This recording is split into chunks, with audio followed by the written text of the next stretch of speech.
আসসালামু আলাইকুম রহমতুল্লাহ। মনশ্রী আদর্শ বিদ্যানিকেতন স্কুলের সুপ্রিয় শিক্ষার্থীরা, তোমাদেরকে স্বাগত জানাচ্ছি বিএবিএস অনলাইন টিউটোরিয়ালে। আমি ইকের হোসেন, তোমাদের সপ্তম শ্রেণীর প্রিয় শিক্ষার্থীরা, তোমাদেরকে স্বাগত জানাচ্ছি। আজকে আমি তোমাদের ইংরেজি বিষয়ক গ্রামার পার্ট থেকে একটু আলোচনা করব। আশা করছি তোমরা খুব মনোযোগের সাথে ক্লাসটা শুনবে এবং পরবর্তীতে যে কাজ দেওয়া হবে সেই কাজগুলো যথাযথভাবে করবে। প্রথমে আমি তোমাদের সিলেবাসটা নিয়ে একটু বলতে চাচ্ছি। তোমাদের ক্লাস 7-এর সিলেবাস, তার মানে হচ্ছে আমরা ধরে নেই যে ক্লাস 7 মানে ক্লাস 8-এর একটা আগের ধাপ। তো এই 8-এর জন্যই আমরা মূলত ক্লাস 7-কে প্রিপেয়ার করে থাকি, প্রস্তুত করে থাকি, যে তাদেরকে ক্লাস 8-এ যখন যাবে তারা যেন এটার সাথে তাল মেলাতে পারে, কোপ আপ করতে পারে। এই জন্য আমরা চেষ্টা করি ক্লাস 8-এর যে গ্রামারগুলো আছে সেই গ্রামারগুলো 7-এই একটু টাচ দেওয়ার জন্য, কিছু কিছু টাচ দেওয়ার জন্য। তোমরা অ্যাসার্টিভ টু ইন্টিগ্রেটিভ, আজকে আমি ট্রান্সফরমেশন পার্ট থেকে অ্যাসার্টিভ টু ইন্টিগ্রেটিভ এই পার্টটা একটু আলোচনা করব তোমাদের জন্য। তোমরা আশা করছি খুব মনোযোগের সাথে শুনবে, তাহলে দেখবে এই গ্রামারের অ্যাসার্টিভ টু ইন্টিগ্রেটিভের যে পার্টটা আছে পার্টটা খুব সুন্দর করে বুঝতে পারবে এবং এখান থেকে তোমরা নম্বর অর্জন করতে পারবে। প্রথমেই আমি অ্যাসার্টিভ সেন্টেন্স এবং ইন্টিগ্রেটিভ সেন্টেন্সের একটা পরিচয় তোমাদেরকে দিব, যে তোমরা কিভাবে বুঝবে যে বাক্যটা অ্যাসার্টিভ এবং কিভাবে বুঝবে যে বাক্যটা আসলে একটা ইন্টিগ্রেটিভ সেন্টেন্স। আমি প্রথমে সেন্টেন্স চেনার জন্য কিছু বৈশিষ্ট্য তোমাদেরকে ধরিয়ে দিচ্ছি, তোমরা ভালো করে ফলো করো। দেখ, অ্যাসার্টিভ সেন্টেন্স মানে হচ্ছে বিবৃতিমূলক বাক্য, বর্ণনামূলক বাক্য। যে বাক্য বর্ণনা করা হচ্ছে, কোনো ঘটনার বিবরণ দিচ্ছে, কোনো কিছু বলছে, কোনো কিছু সম্পর্কে বিবরণ দিচ্ছে, এটা হচ্ছে অ্যাসার্টিভ সেন্টেন্স। তাহলে তার চেনার উপায় কি?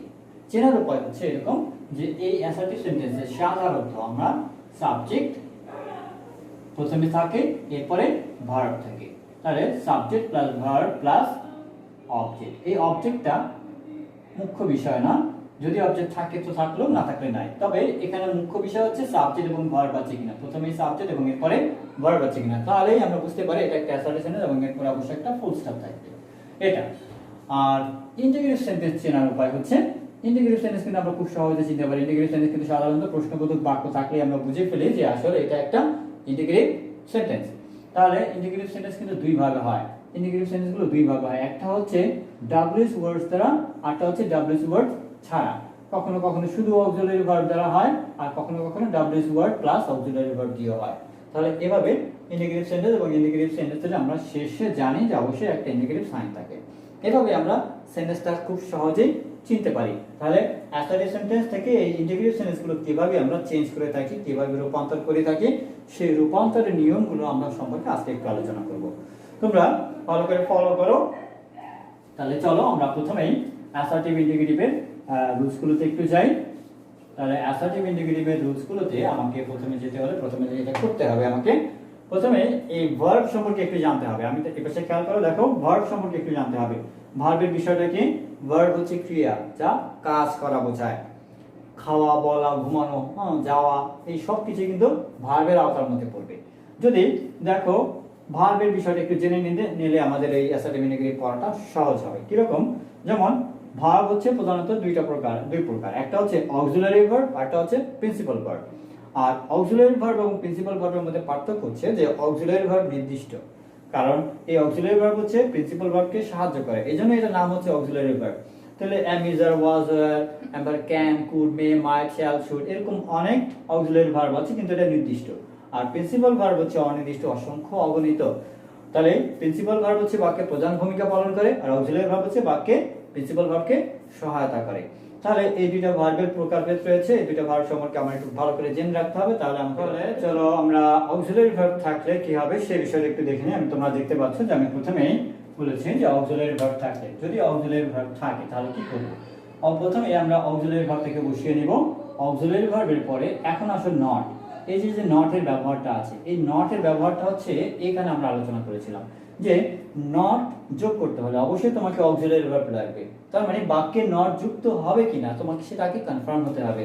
না বোধক কিছু শব্দ রয়েছে এবং কি সরাসরি নট রয়েছে। যদি না বোধক কোনো শব্দ থাকে বাক্যে, তাহলে তোমাকে আর নট যুক্ত করতে হবে না। আর যদি বাক্যে নট না থাকে তাহলে তোমাকে অবশ্যই নট যুক্ত করতে হবে। তাহলে অক্সিলারি ভার্ব থাকলে প্রথমে আমরা অক্সিলারি ভার্ব বসাবো, এরপরে নট আছে কিনা সেটা তুমি প্লাস মাইনাস করবে, দেন হচ্ছে তোমাকে সাবজেক্ট ব্যবহার করতে হবে, আর এরপরে ভার্ব এবং বাকি অংশ বসবে, ভার্ব সহ বাকি অংশ বসবে। তাহলে এরপরে অবশ্যই ইন্টিগ্রেটিভ সাইন। তাহলে অক্সিলারি ভার্ব থাকলে প্রথমেই আমরা অক্সিলারি ভার্ব বসাই, এরপরে নট লাগবে কিনা সেটা বুঝে নিতে হবে, আর দেন সাবজেক্ট এবং ভার্ব সহ বাকি অংশ। তাহলে চলো আমরা একটা एग्जांपल দেখি। হ্যাঁ, যেমন হি ওয়াজ প্লেইং গেম, সে গেম খেলছিল। তাহলে এই বাক্যের মধ্যে ফলো করো, বাক্যের সাবজেক্ট হচ্ছে হি, বাক্যের ভার্ব হচ্ছে ওয়াজ, বাক্যের আরেকটা ভার্ব হচ্ছে প্লে। তাহলে এখানে ওয়াজ হচ্ছে অক্সিলারি ভার্ব আর এখানে প্লে হচ্ছে প্রিন্সিপাল ভার্ব। যেহেতু অক্সিলারি ভার্ব আমরা পেয়ে গেছি, আমরা সূত্র অনুযায়ী অক্সিলারি ভার্ব থাকলে অক্সিলারি ভার্বটাকে আমরা সবার প্রথমে ব্যবহার করি। তাহলে চলো প্রথমে আমরা ওয়াজ ব্যবহার করি। বাক্যে দেখো কোনো নট বা নাবোধক শব্দ কিন্তু নেই, এই জন্য কিন্তু আমরা ওয়াজেন্ট লিখে ফেললাম। ওয়াজেন্ট হি, তারপরে মূল ভার্ব আছে প্লে, বসে গেল। তাহলে ওয়াজেন্ট হি প্লেইং গেম, এখানে ভার্বের আর তেমন কোনো পরিবর্তন বা অবজেক্টে তেমন কোনো পরিবর্তন হয় না। তাহলে ওয়াজেন্ট হি প্লেইং গেম। তাহলে অক্সিলারি ভার্ব থাকলে আমরা অক্সিলারি ভার্বগুলো এভাবে পরিবর্তন করতে পারি। আশা করি বুঝতে পেরেছো। দেখো চলো আরেকটা एग्जांपल দেখি। হি হ্যাজ ডান ইট, সে এটা করেছে।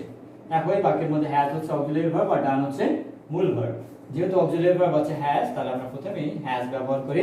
হ্যাজ, বাক্যে কোনো নাবোধক শব্দ নেই, নট যোগ করে দেই, তাহলে হ্যাজন্ট। বাক্যের ভার্ব হচ্ছে হি, বসিয়ে দিলাম হি, তাহলে হ্যাজন্ট হি। তারপরে বাকি যা ছিল তা বসে গেছে, হ্যাজন্ট হি ডান ইট। তাহলে এভাবে কিন্তু আমরা এই অক্সিলারি ভার্ব থাকলে অক্সিলারি ভার্বগুলো সামনে নিয়ে খুব সহজে এটা সলভ করতে পারি। আশা করি তোমরা এই পার্টটা বুঝতে পেরেছো।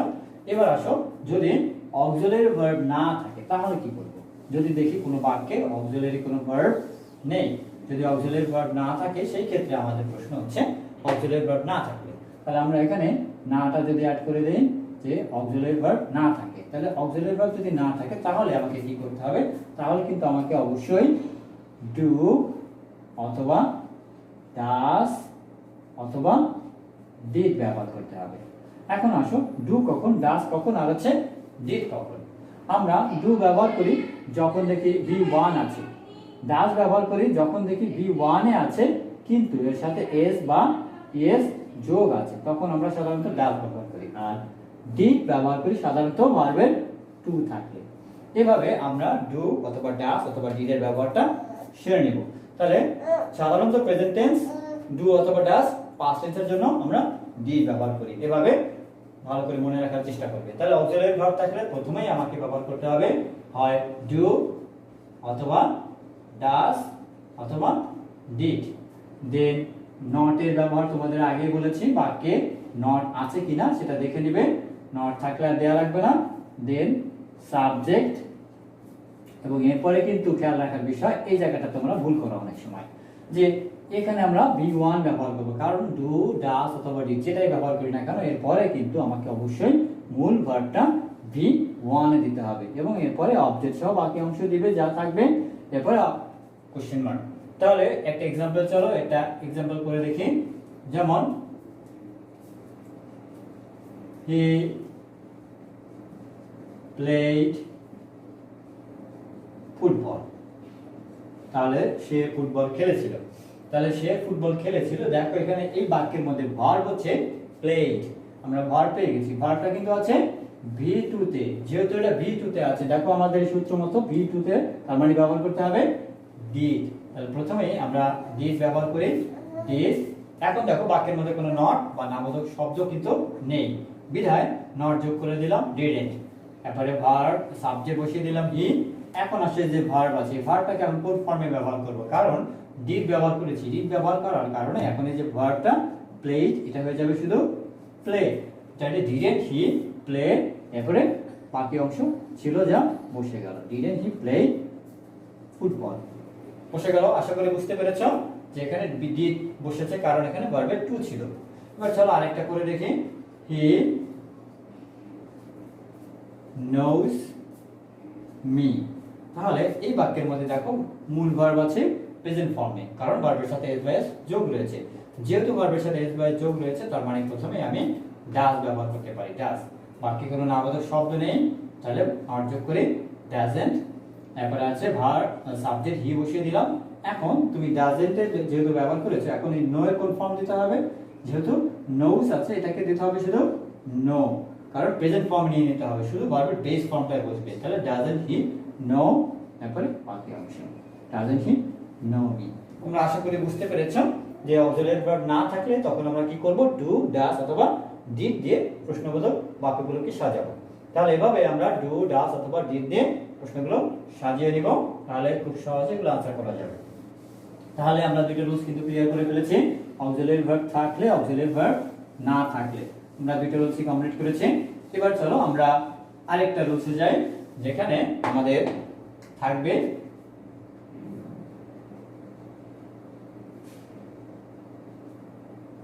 এখানে থাকে সাধারণত এভরিবডি অথবা এভরিওয়ান, এই জাতীয় শব্দগুলো থাকে। যদি এগুলো থাকে, এটার পরিবর্তে আমরা ব্যবহার করি সাধারণত হু। অন্যভাবে করা যায় তো আমরা হু দিয়ে করি সাধারণত। আর যদি এভরিবডি জায়গায় দেখি নোবডি আছে, নো ওয়ান আছে অথবা নান আছে, তাহলে এগুলোর পরিবর্তে আমরা শুধু হু ব্যবহার করব। এখন দেখো, এটার পরিবর্তে হু, এটার পরিবর্তে হু, তাহলে এটাকে আলাদা করে লেখার কি দরকার ছিল? আলাদা করে লেখার এই জন্যই দরকার যে এভরিবডি, এভরিওয়ান এগুলো সাধারণত হাবোধক বাক্য হয়, আর নোবডি, নো ওয়ান এগুলো সরাসরি নাবোধক শব্দ, কারণ এগুলোর মধ্যে নাবোধক শব্দ সরাসরি রয়েছে। এই হচ্ছে পার্থক্য। এটাতে নট যোগ করার ব্যাপার থাকতে পারে, কিন্তু এটাতে নট যোগ করার কোনো ব্যাপার নেই। তার মানে দেখো তাহলে এক্সাম্পল, যে এভরিবডি নোস হিম, প্রত্যেকেই তাকে চিনে বা প্রত্যেকেই তাকে জানে। তাহলে এভরিবডির পরিবর্তে আমরা হু ব্যবহার করে দেই, তাহলে হু। এখন দেখো নোস ভার্বের সাথে এস বা এস যুক্ত রয়েছে, এখন এই বাক্যে কিন্তু নট নেই। তাহলে নট যোগ করতে হলে আমরা কিন্তু আগে বলেছিলাম, নট যোগ করতে হলে অবশ্যই অক্সিলারি ভার্ব লাগবে, কিন্তু এখানে দেখো এখানে কিন্তু কোনো অক্সিলারি ভার্ব নেই। যেহেতু এই বাক্যের মধ্যে কোনো অক্সিলারি ভার্ব নেই, আমাকে অক্সিলারি ভার্ব নিতে হবে। আর তখনই আমরা অক্সিলারি ভার্ব নট যোগ করতে হলে আমরা অবশ্যই অক্সিলারি ভার্ব না থাকলে, অক্সিলারি ভার্ব নেই, ডু অথবা ডাস অথবা ডিড। এখন বলো তো এখানে কোন শব্দটা নেওয়া যেতে পারে? ডু নেব, ডাস নেব নাকি ডিড নেব? ভালো করে খেয়াল করো। দেখো নোস ভার্বের সাথে এস বাই যোগ আছে, যেহেতু ভার্বের সাথে এস বাই যোগ আছে, তুমি নিঃসন্দেহে ডাস শব্দটা ব্যবহার করতে পারো। তাহলে হু ডাজ, তারপরে নট যোগ করে দেই, তাহলে হু ডাজেন্ট বসে গেল। এরপরে নোস রয়েছে, কিন্তু নোস শব্দটা ব্যবহার করা যাবে না, কারণ আমরা জানি একটু আগে রুলসে পড়েছি আমরা, ডু, ডিড, ডাজ যখন ব্যবহার করবে এরপরে মূল ভার্ব সব সময় বেস ফর্মে যাবে। এইজন্য হু ডাজেন্ট নোস হয়ে যাবে নো, তারপরে হিম, বাকি অংশ বসে যাবে ইনডেফিনিট সাইন। এভাবে আমরা এভরিবডির যতগুলো আছে সবগুলো আমরা এভাবে করতে পারি। তবে খেয়াল রাখবে এভরিবডির পরে অক্সিলারি ভার্ব আছে কিনা, থাকলে সেটার সাথে নট যোগ করবে, আর যদি দেখো কোনো অক্সিলারি ভার্ব নেই তাহলে কিন্তু ডু, ডিড, ডাজ নিতে হবে। দেখো আমি আরেকটা एग्जांपल দিচ্ছি, এভরিবডি ওয়াজ প্রেজেন্ট, প্রত্যেকেই উপস্থিত ছিল। এখন যদি এই বাক্যটাকে আমরা ইন্টিগ্রেটিভ করতে চাই, তাহলে প্রথমে আমরা হু বসাই, হু। এখন দেখো এই বাক্যের মধ্যে কিন্তু ভার্ব আছে ওয়াজ, তাহলে এখানে অক্সিলারি ভার্ব রয়ে গেছে। এই অক্সিলারি ভার্বের সাথে কিন্তু আমরা নট যোগ করতে পারি, যেহেতু এই ভার্বের সাথে অক্সিলারি ভার্ব আছে এর সাথে আমরা নট যোগ করে দেই, এখানে কিন্তু ডু, ডিড, ডাজ নিতে হচ্ছে না। তাহলে হু ওয়াজন্ট প্রেজেন্ট, তাহলে এটা কিন্তু দেখো আমাদের কোনো ডু, ডিড, ডাজ নিতে হয়নি নট যোগ করার জন্য, কিন্তু অক্সিলারি ভার্ব থাকার কারণে। এখন যদি এরকম হয় যে নোবডি, আরেকটা রুলসে দেখো, নোবডি ক্যান ডু ইট, কেউ এটা করতে পারে না। এখন যদি বাক্যটা এরকম থাকে, তাহলে এই নোবডি, নো ওয়ান, নান, কিন্তু যেটাই থাকুক না কেন এগুলোর পরিবর্তে শুধু হু লিখে দিবে, আর কিছু লিখতে হবে না, বাকি যা আছে বসিয়ে দিবে, এই অংশে কোনো পরিবর্তন নাই। তাহলে হু ক্যান ডু ইট। মনে রাখবে এই ধরনের বাক্যে আমরা নট যোগ করব না। কেন করব না? কারণ এই ধরনের বাক্যে নোবডি নাবোধক শব্দ, বিধায় নোবডি, নো ওয়ান, নান এই শব্দগুলো থাকলে শুধু নোবডি, নো ওয়ান, নান কেটে হু লিখলেই, এবার বাকি অংশ বসিয়ে দিলেই হয়ে যাবে। তাহলে এভাবে আমরা এভরিবডি এবং নোবডির রুলসগুলো করতে পারবো। এবার চলো আমরা শেষ যে রুলসটা রয়েছে সেই রুলসটাতে যাব। এই রুলসটাতে আমাদের আলোচ্য বিষয় হচ্ছে যে এখানে কিছু শব্দ থাকে, নাবোধক শব্দ, যেটা অনেক সময় আমরা ভুলে যাই আনসারে করতে গিয়ে, তারপর আমাদের ভুল হয়ে যায়। এখানে রুলসটা হচ্ছে নাথিং, আবার থাকে নেভার। নাথিং অথবা নেভার এই জাতীয় শব্দগুলো যদি দেখো যে নাথিং নেভার, তাহলে মনে করবে যে এটা নাবোধক শব্দ। আর নাবোধক শব্দ হলে আমরা জানি যে নাবোধক শব্দ হলে আমরা নট যোগ করতে হবে না। তাহলে নাথিং থাকলে নাথিং এর পরিবর্তে আমরা ব্যবহার করি এনিথিং। আর যদি নেভার থাকে তাহলে আমরা সাধারণত ব্যবহার করে থাকি এভার। তাহলে নেভার থাকলে এভার দেই, নাথিং থাকলে এনিথিং দেই। এগুলোতে আমরা কখনোই নট যোগ করব না, এগুলোতে নট যোগ করা লাগবে না। কেমন एग्जांपल দেখো, হি গট নাথিং, তার মানে সে কিছুই পায়নি, কিছুই পায়নি। আচ্ছা তাহলে এখানে দেখো গট আছে, গট হচ্ছে V2 এর কারণে আমরা ব্যবহার করতে হবে প্রথমে ডিড। এরপরে দেখো বাক্যে নাবোধক শব্দ রয়েছে নাথিং, নাথিং থাকার কারণে ডিডের সাথে নট যোগ করতে হবে না। তাহলে ডিড হি, এখন ডিড ব্যবহার করেছি এইজন্য গট হয়ে যাবে গেট। কেন গট গেট হবে? কারণ এখানে ডিড ব্যবহার করেছি। ডিড থাকলে আমরা ভার্বের বেস ফর্ম বসাই, ডিড হি গেট, নাথিং এর পরিবর্তে বসাবো এনিথিং। তাহলে এভাবে ডিড হি গেট এনিথিং, এবার প্রশ্নবোধক চিহ্ন। তাহলে এই ধরনের বাক্যগুলোতে আমরা এভাবে করতে পারি। আবার দেখো, হি নেভার ভিজিটস মি, মানে সে আমার সাথে কখনোই দেখা করে না। তাহলে এখানে দেখো ভিজিটস হচ্ছে ভার্ব, ভার্বের সাথে এস বাই এস যোগ আছে, আর নেভার আছে নাবোধক শব্দ, নট হবে না। তাহলে যেহেতু এস বাই যোগ আছে আমি ডাজ ব্যবহার করি প্রথমেই, ডাজ, নট যোগ হবে না জানি, ডাজ হি, নেভারের পরিবর্তে আমরা এভার ব্যবহার করে দেই, ডাজ হি এভার ভিজিটস হয়ে যাবে এখন শুধু ভিজিট, কারণ ডাজ ব্যবহার করেছি। আচ্ছা, does he ever visit me. এভাবেই আমরা অ্যাসার্টিভ টু ইন্ডিকেটিভ গুলো খুব সহজেই সলভ করতে পারি। তাহলে আমাদের রুলসের আলোচনা শেষ মোটামুটি। তাহলে অ্যাসার্টিভ টু ইন্ডিকেটিভ গুলো এভাবেই আমরা খুব সহজেই আনসারগুলো করতে পারি। তোমরা আমি যে রুলসগুলো আজকে দেখালাম এই রুলসগুলো বাসায় ভালো করে প্র্যাকটিস করবে। আমি তোমাদের এই ভিডিওর শেষের দিকে আরো একটা এক্সারসাইজ শীট থাকবে, তোমরা ওই এক্সারসাইজ শীট থেকে অবশ্যই বাসায় চর্চা করবে, এবং এই ভিডিওর যে লিংক থাকবে সেই ভিডিও লিংকের নিচে তোমরা অবশ্যই এক্সারসাইজগুলো করে আমাকে পিকচারে কমেন্ট করবে। তাহলে পিকচার তুলে আমাকে কমেন্টের এখানে জমা দিবে, তাহলে আমি তোমাদের চেক করে এটা আবার দিতে পারবো। তাহলে সবাইকে ধন্যবাদ, আশা করি সবাই আমার ক্লাসটা বুঝতে পেরেছো। তোমাদের পরবর্তী ক্লাসে আমন্ত্রণ জানিয়ে আজকের মতো আল্লাহ হাফেজ, আসসালামু আলাইকুম।